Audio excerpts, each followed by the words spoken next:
got you, sir. I got you. Let me get my shoes. Donald Trump పై 20 ఏళ్ల కుర్రాడు చేసిన అసాసినేషన్ అటెంప్ట్. ఈ వీడియోలో అటాక్ జరిగిన రోజు జరిగిన సంఘటనల గురించి తెలుసుకుంటాం. అంతేకాకుండా ఆల్రెడీ బయటున్న కాన్స్పిరసీ థియరీస్ లో నేను బలంగా నమ్మే దాని గురించి చివర్లో చర్చించబోతున్నాను.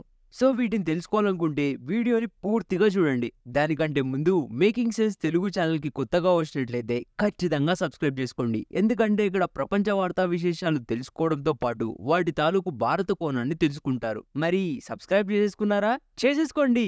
ఇక్కడ మీరు ఖర్చు పెట్టే ప్రతి క్షణానికి వర్త్ ప్రొవైడ్ చేసే బాధ్యత నాది. ఇంకా పూర్తి కథనంలోకి వెళ్ళిపోతే, పెన్సిల్వేనియాలో హెవీ క్రౌడ్ మధ్య డొనాల్డ్ ట్రంప్ తన ఎలక్షన్ క్యాంపెయిన్ లో భాగంగా స్పీచ్ ఇస్తున్నారు. కళ్ళు మూసి తెరిచేలోపు డొనాల్డ్ ట్రంప్ వైపుగా దూసుకొచ్చిన బుల్లెట్ ఒకటి కాదు, రెండు కాదు, 8 బుల్లెట్లు ఫైర్ చేయబడ్డాయి. ఇందులో ఒక్క బుల్లెట్ మాత్రమే ట్రంప్ ని తాకగలిగింది. ట్రంప్ ఈ బుల్లెట్ల నుంచి త్రుటిలో తప్పించుకున్నాడనే చెప్పాలి. అనంతరం ట్రంప్ తన చెయ్యెత్తి పిడికిలు బిగించి ఫైట్ ఫైట్ ఫైట్ అన్న నినాదంతో అక్కడి నుంచి వెళ్ళిపోయారు. పొలిటికల్ గా చూసుకుంటే ఏ పాలిటిషియన్ కైనా ఇలాంటి ఒక సంఘటన ఎలక్షన్ల ముందు వరమనే చెప్పాలి. ఎందుకంటే ఇలాంటి సంఘటనల తర్వాత జనాల్లో సెంటిమెంట్ ఎంత త్వరగా మారిపోతుందో మనందరం చూసాం. దీని గురించి ప్రస్తుతం పక్కన పెట్టండి. కాన్స్పిరసీ థియరీ గురించి మాట్లాడుకునేటప్పుడు దీని గురించి మాట్లాడుకుందాం. సో ఇప్పుడు ఈ అసాసినేషన్ అటెంప్ట్ చేసిన కుర్రాడి గురించి మాట్లాడుకుందాం.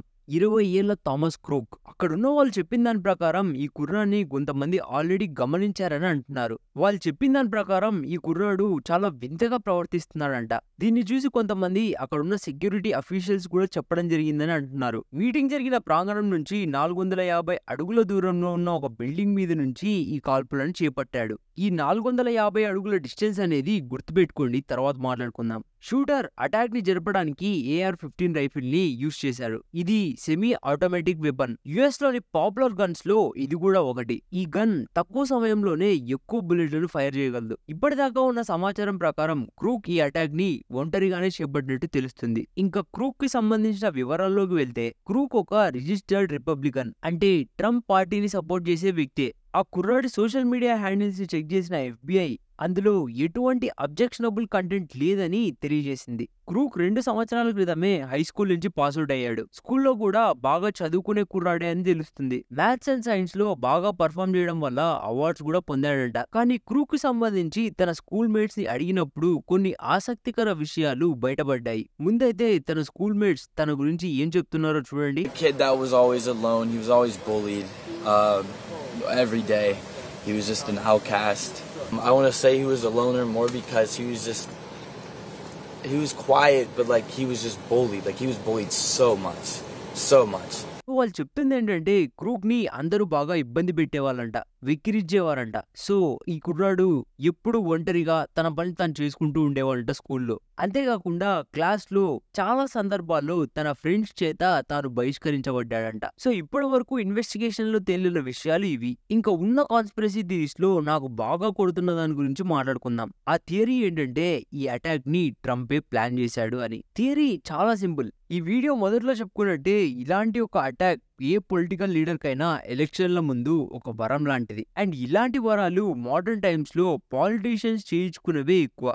సో ఇప్పుడు ఈ థియరీకి నా సపోర్టింగ్ ఆర్గ్యుమెంట్ ఏంటంటే, అక్కడున్న జనాలు ఆల్రెడీ ఒకని ఆడ్ గా గమనించి దాన్ని సెక్యూరిటీ పర్సనల్ కూడా ఇన్ఫార్మ్ చేశారు. అది కూడా అటాక్ జరిగే చాలా సేపటి ముందు. రెస్పాండ్ అవ్వడానికి టైం పెట్టడానికి ఛాన్సే లేదు. ఎందుకంటే ఒకసారి మీరు గమనిస్తే, కాల్పులు జరిపిన సెకండ్లలోనే స్నైపర్స్ ఆ కుర్రాన్ని హతమార్చారు. అంటే ఆ స్నైపర్లకి అప్పటిదాకా ఇది కనిపించలేదా? ఇంకొకటి ఏంటంటే, ట్రంప్ కి సెక్యూరిటీ ప్రొవైడ్ చేస్తున్న సీక్రెట్ సర్వీసెస్ ఆర్గనైజేషన్ అమెరికాలోని ముఖ్య నేతలందరికీ రక్షణ ప్రొవైడ్ చేయడం మాత్రమే వీళ్ళ పని. అటాక్ జరిగిన రోజు ట్రంప్ పాల్గొన్న ఈవెంట్స్ లాంటి వాటిల్లో ఓన్లీ ఇన్నర్ పెరిమీటర్ కి సంబంధించిన భద్రతకు సంబంధించిన అంశాలను మాత్రమే వీళ్ళు పూర్తిగా పరిశీలిస్తారు. ఈ 450 అడుగుల దూరం ఏదైతే ఉందో అది లోకల్ పోలీస్ జ్యూరిస్డిక్షన్ కింద వస్తుంది. సో ఇవన్నీ చూసుకుంటే ఎక్కడో తేడా కొడుతుంసినా అనిపించట్లా. ఇంకా మిగతా కాన్స్పిరసీ థియరీస్ ని, ఈ అటాక్ అనంతరం అమెరికాలో ఎలాంటి మార్పులు చోటు చేసుకుంటాయన్న దాని గురించి, యుఎస్ ఎలక్షన్స్ గురించి ఈ ఛానల్లో వీటన్నిటిని కవర్ చేయడం జరుగుతుంది. సో మీరే కాన్స్పిరసీ థియరీని నమ్ముతున్నారు? కామెంట్ సెక్షన్ లో కామెంట్ చేసేయండి. వీడియో నచ్చితే ఖచ్చితంగా లైక్ చేయండి. ఇలాంటి మరిన్ని ప్రపంచ వార్తా విశేషాలు తెలుసుకోవడానికి మన ఛానల్ ని సబ్స్క్రైబ్ చేసుకోవడం మర్చిపోకండి.